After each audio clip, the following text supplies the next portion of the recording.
in Gunner Stockton has to come into a checkered NEYLAND. Where are you sitting, by the way? You wearing orange or white? I think I'm in white. Okay, I think I'm in that's white. good. I got no preference. I just think, man, back when I was on staff, I'd get there early, and you can see once they open the gates, you can see it start to form, and it's the coolest thing. It's the coolest thing. You'll see it. I mean, it's amazing. I mean, it's one of the coolest things in sports. Without a doubt, without a doubt. How organized it is, how the whole fan base buys in. I mean, it's awesome.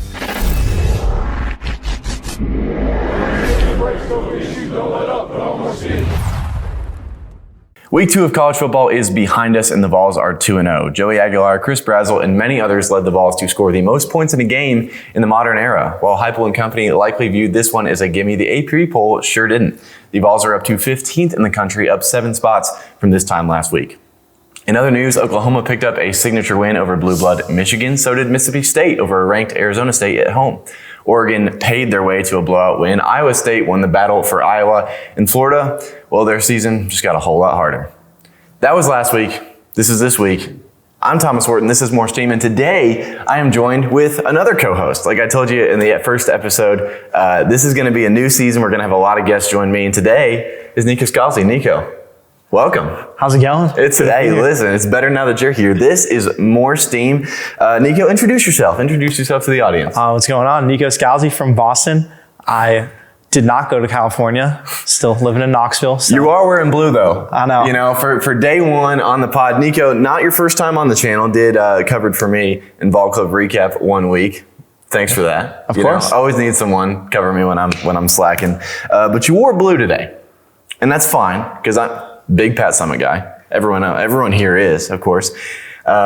But man, definitely not. We'll get you a better wardrobe next time. Although, if you do like this, Vol Club shop online, pretty solid get. We got some new merch. Yeah. But this isn't a merch advertisement. As much as I would like to be paid to model, that'd be sick. Maybe that's another career for us. Let's talk about the week ahead. Week 3 of college football.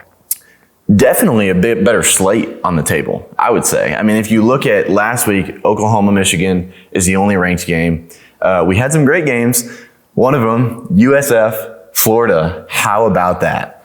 I mean, that was crazy. Nobody expected USF to go into the swamp. And not even close. W, but the way they handled Boise State in week 1 and then Florida last week, there's tough to identify a team with a better resume through 2 weeks. Through 2 weeks, right? I mean, everybody's playing cupcakes, and who knows, maybe Billy Napier thought he had a cupcake coming into Gainesville, but sure did not. We don't make playoff predictions until the bye week. That's the rule here. That's at least my rule. South Florida's kind of the leading candidate right now, up to what, 17th in the country, something like that? Yeah, 17 or 18. They're ahead of Bama, though. Ahead of Bama, not ahead of the Vols. Thank the Lord. They are at Miami this week. I mean, what a brutal non-conference schedule. I mean, you normally, like, I guess, because they're group of 5. So do you have a pay game? Like, do group of 5s have pay games where they pay people to come play them? Yeah. So they got $500K last week to go to Florida and win. And then my guess is they're getting around $500K again this week to go to Miami. But I'm saying they're taking that money and they're putting it in their pocket. They're not shelling it out to a FCS or anybody. So, but can they go 3 for 3? Dalton's got something for us. So week after next, so after they play Miami, they play South Carolina State. I'm assuming that would be a pay game to them. They're not. Oh yeah, because they're FCS, aren't they? Yes. Okay. So they do get one. Gosh, they get a break. But imagine if they can go 3 for 3. I mean, you got to start talking about them. I mean, maybe getting a bye, right? Yeah. I mean, I guess that they changed it, so maybe not. But I mean, they're obviously the front runner for their conference. They're very much the front runner for the group of 5 spot in the playoff. And I mean, who knows, man? The sky is the limit. Happy for Golish, former Vol. Had the chance to meet him a couple times or work for him when he was down here those first 2 years under Heupel. Could not be happier for him. I will say, I'm happy, but it's like a cautious optimism because it's like you keep winning games on the road in these big Florida schools. They might recruit you to one of those Florida schools, and I don't want to play him. Yeah. I loved when he was on staff. I loved when he was, directing Hendon Hooker to SEC Player of the Year, 3rd round draft pick, Heisman favorite at one point, but no. Don't put him in Gainesville. I'd rather not see him on the away sideline here. No. I think we talked about this last week. He'd be a great, Boston College coach. Go to Boston. Arkansas and Ole Miss, not a ranked matchup. We don't really know what we're getting from Arkansas. Little underwhelmed by Ole Miss. Did you watch that game? Yeah, I mean, they got out the gate slow, Austin Simmons, but they're Ole Miss. That offense is usually explosive. I like to see them probably turning around here in the next couple of weeks. You hope so. Being at home probably helps. I mean, Kentucky's just got their number. Obviously, they escaped Lexington with the win, but you lose to them last year, kick yourself out of the playoff. You're in Lexington. Kentucky is so bad. Kentucky, if I had to early pick, obviously week 2, early pick for bottom team in the conference, worst, it's Kentucky. They may not win a conference game. Oh yeah, 100%. It's them or Mississippi State. Mississippi State's on fire. Yeah. At least, level-headed expectations. They have their conference slate too. But Arizona State's a good team. Yeah, really good quarterback, great coach, big Kenny Dillingham guy. We'll see how that one goes. Arkansas, it's now or never for Sam Pittman. They kept him around after winning 4 games 2 years ago. Obviously, signature win against. Won't say that.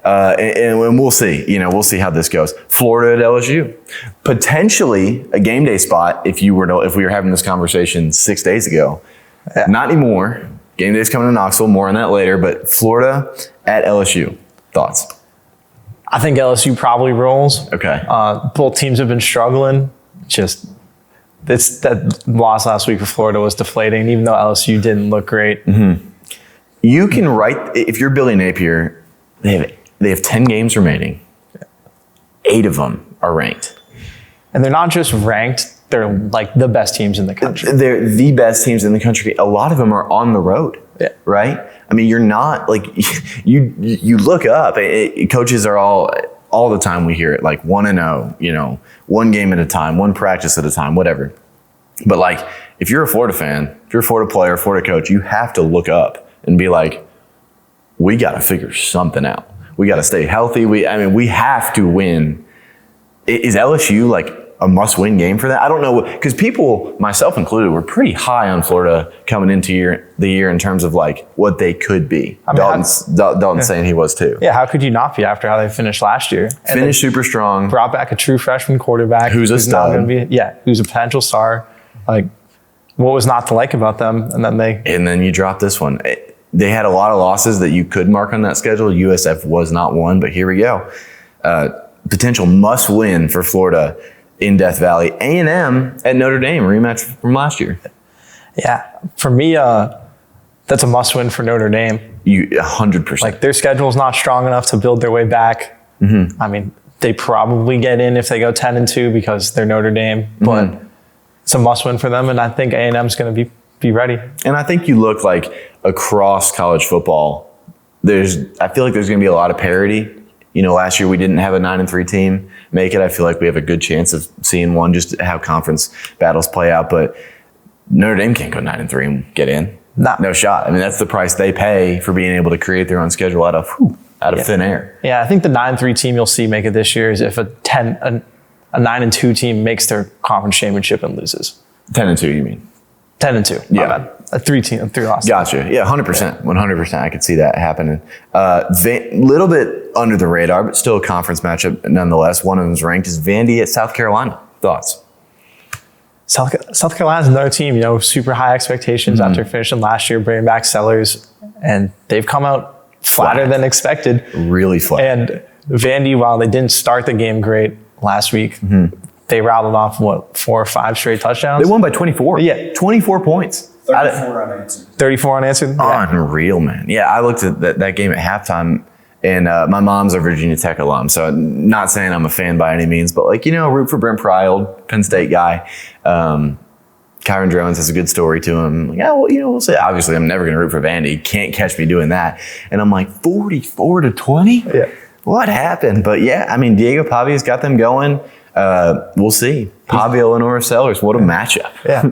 Both gamers on the highest level. So yeah, exactly. I'm looking forward to seeing that one Gamer, play out. That's a good adjective. And then finally, I think it's the biggest matchup of the week. You do too. And so does ESPN, because they are coming back to Knoxville for the 12th time in the show's history. It is the 28th time that Tennessee will be a part of the college game day matchup. Georgia at Tennessee. Let's get into it. I mean, opening thoughts for me. So as we're getting into the show, first time host, I'll remind you, we're going to break the game down and you give me a prediction at the end. Doesn't have to be anything stat specific, whatever, but we'll get predictions at the end. Georgia at Tennessee, both teams are 2-0. What do we got? look, I think you got our offense super explosive. I mean, putting up 40 plus against Syracuse in week one. Obviously, we put up 70 plus last week. 72, most since 1937. But that's when they started counting. I don't think we scored. Offense has been really explosive. Defense is a little banged up. But Georgia's also been another top team that's flat, and they got an inexperienced quarterback in Gunnar Stockton. You know, if our defense can stop the run, make him beat us, it could be an interesting game. So, yeah, I'm not going to say that I watched the Austin Peay game because it just wasn't interesting. There were better things to do at the time. But looking at the stat sheet and just seeing how that game unfolded, flat is a great way to describe it. I mean, it's just like you think of like the dominant teams playing those pay games, right? Especially your FCS opponents. Like you want the 72-17s. Like you want, like, get in, don't play with your food, score a bunch of points, let the true freshman who never thought he'd suit up, get in the game, right? Yeah. They just didn't do that. Yeah, like you need your version of George McIntyre to be playing in the fourth in those games. Every time. That might be the only time they get to step on the field that year. Georgia didn't do that. Something I found interesting, last year they were extremely underwhelming running the ball, right? They put an emphasis on that so far against Marshall, against Austin Peay. We'll see how that translates. But do you think, and I'm reaching for straws here, the emphasis on running the ball, is that just them trying to find an identity? Or are they worried about having a passing game? Because there's two ways you can think about it. Because running the ball and defense wins football games. I mean, look at the history of the sport, even in today's with all these superstar quarterbacks. Like, you need to be able to run the ball and stop the run. I think it's not having a passing game that they're super confident in, but I also think that's kind of in Kirby Smart's identity since he's been there. That's fair. Like, bully teams, and eventually they'll break before you, both on offense and defense. But I think they don't have a ton of faith in Stockton to come out slinging the ball around. They don't want him to throw the ball 40 times in a game. They want it to be probably 20, 25 and keep control of the clock. Without a doubt. His longest completion against FCS Austin Peay, 19 yards. And granted, like you're playing these games, like the talent levels you're playing two different sports at that point. But like, you don't want to let your guy air it out at all. When you have guys like Zachariah Branch, it just can, like, 19 yards. Had 100 yards against Marshall. Yeah, 19 yards just can never be the longest pass in a game. No, it can't. And I mean, he's a dude. I'm glad you brought him up. Transfer from USC. His brother's on. I think his brother's a safety. Yeah, he's a safety. Was potentially a guy that was going to come to Knoxville. Obviously, is now in Athens. Now gets to see what he missed out on here on Saturday. But yeah, I mean, you got to get him the ball. But who are we to tell Georgia? Georgia, don't give him the ball. Leave him in Athens for all we care. I think the matchup that this comes down to, being at home, I will say, I'm going to preface this, I think this is the best chance we have at Georgia in the last 9 years. Mind you, we haven't won in 8 years. So, I mean, this is for huge. Sure. Early in the season, this is the earliest we've played him since the 90s, right? Since Peyton was the quarterback. The matchup, typically, we used to have Florida, Georgia back-to-back. They've since moved Georgia way back in the year, which is like right when they're pushing for a playoff spot. Yeah. It's right when we're seem to fall apart. Early in the year, at home, new quarterback, as good as ever. And I think the matchup that is going to win or lose this football game is the VOLS defense, specifically our defensive line, against their offensive line. And I was really discouraged earlier in the week. We talked, I believe, last week, because I don't think anyone's like that was hurt has gotten healthy, but Jackson Moy is banged up. Yeah. David Hobbs, haven't seen him at all on the D-line. Then, Ricky's out, Jermad's out. A defense that has prided itself, specifically that defensive line, on depth, on being able to stop the run, force quarterbacks to be in situations they don't want to. We're down two of our guys, and we're a lot thinner. I'd argue we're just as good as we were last year, but we're a lot thinner. Yeah. So what are your thoughts?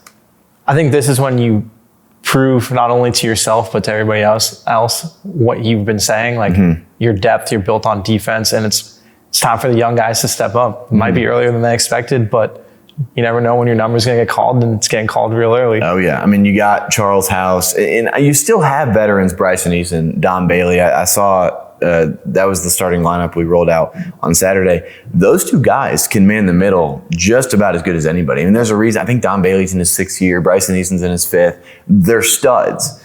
But, like, if any position group on the field that you want guys to be able to rotate every 3 plays, it is D-line. Yeah, you can't play 100% of the snaps at D-line, especially. Not effectively. Yeah, not effectively. You can be out there, but. Yeah, it's not be out there successful. just hands on the hip, panting. Georgia, though, 2 guys, I think I had it here. They do have 2 offensive linemen, Juan Gasson, and then there was another that's out as well. So they're playing guys that haven't played a ton of football either at the highest level.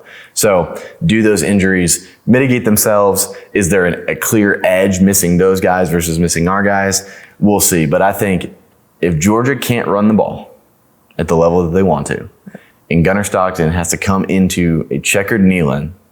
Where are you sitting, by the way? You wearing orange or white? I think I'm in white. Okay. I think I'm in That's white. good. I got no preference. I just think, man, back when I was on staff, I'd get there early, and you can see once they open the gates, you can see it start to form, and it's the coolest thing. It's the coolest thing. You'll see it. I mean, it's amazing. I mean, it's one of the coolest things in sports. Without a doubt. Without a doubt. How organized it is, how the whole fan base buys in. I mean, it's awesome. Gunnar Stockton with no running game is going to come in and a beat-up offensive line and going to have to throw the ball. I like our chances. How about Tennessee? Enough about Georgia. How about Tennessee? I love it. Chris Brazzell. Morphing in his potential, I think. Yeah. 100 plus yards, 2 touchdowns. You know, I was hoping, obviously, transfer from Tulane last year. Everybody's like, this dude's a stud. This dude's a stud. I think you could ask him. I don't think he would even say that he had a great season, right? Yeah. Had a great touchdown catch against Bama. But we've seen, we have some track record. Dante Thornton is who I'm thinking of. Highly rated recruit. Big time guy, huge catch radius, like absolute game breaker, comes in and year 1 really just doesn't do anything. Is this the year we get to see Chris Brazzell on display? I think it's the year we see Chris Brazzell on display. I think it's the year we see Mike Matthews, Braylon Staley. Like all these guys are going into year 2 here. Mm-hmm. And under Heupel's offense, like you said, it feels like it takes a lot of guys a year plus to learn it and be successful in it. And I think you're seeing it now. Yeah. He's a guy getting away from the run game. Tennessee, Joey Aguilar, if we're going to win this game, like I said, stop the run. But on offense, you got to have it. Yeah, like those deep plays, we've seen Joey hit a few. We've seen Nico over in UCLA miss a few. I mean, listen, I love the kid, but you gotta take the digs when you get them. The plays are going to be there. We know they're going to be there. Got to get a few. Yeah, got to get a few. The way this offense is set up, the opportunities are there for big plays, and Joey's proved that he can hit it so far this year. And come Saturday afternoon, he's going to have to prove that he can continue to. That's what I'm saying, man. I mean, you gotta Joey Aguilar is one of the best stories in sports right now. I mean, I think the progression of this team, the progression through the season is only going to make that story greater. But imagine if Joey Aguilar walks in his first SEC start and ends an 8-game skid against the only team we've consistently played that Heupel hasn't beaten. I mean, I'm not writing the story, but I want to. Yeah. But I want to. I agree, man. It's unreal. VOLS, this is the stat. Like if I'm going to run to something, right? VOLS are undefeated the last 3 seasons at home, with the exception of Georgia. Like we don't lose here. We don't lose here. The game, if this game is in Athens, I don't feel good. I don't feel good. I would pretend to feel good for the sake of the show, because how am I supposed to produce like a VOLS football show and be like, oh, terrible. But in NEYLAND, prime time, college game day, Joey Aguilar. I mean, come on. I'm making my prediction right now. The VOLS, I don't know. I think the sports books have it at like 6 or something like that. I don't think it's that, but man, this is going to be a 4-quarter dogfight. But in the 4-quarter dogfight, the Dogs do not come out on top. It is the VOLS. I think this is it. Everything's stacked against us, man. This is supposed to be the rebuild year. We're supposed to roll in, wait for this young quarterback to come in. George McIntyre phase, waiting for it to come in. We're building for 26. No, it's 25, baby. Come on, I'm fired up. I do this too early in the week, Dalton. I do it. I agree with you. I think the Vols come into Saturday afternoon, chip on their shoulder. Like you said, we've lost 8 straight to Georgia. And I think Joey, they always talk about moments at the end of the season. Yeah. I think he has his moment. This is the moment. I think when it's all said and done, you're going to look back at this game and whether Joey is, a Heisman contender or not, like he's going to have his Heisman moment. You calling Nico? Nico's calling Joey for Heisman. Oh my Lord. And I think I'll see you at midfield after this game. Oh. Gosh, we're going to have to replace goalposts every freaking year. That is all we have for you. I'm Thomas Horton. Nico, thanks for coming on the show. Not the last time you're going to see him. College game day, man. Vol Club tailgate again. Al Wilson's at the tailgate. You want to meet Al Wilson? Come to the Vol Club tailgate. I will see you then. Go Vols, man. Could be in for a good one.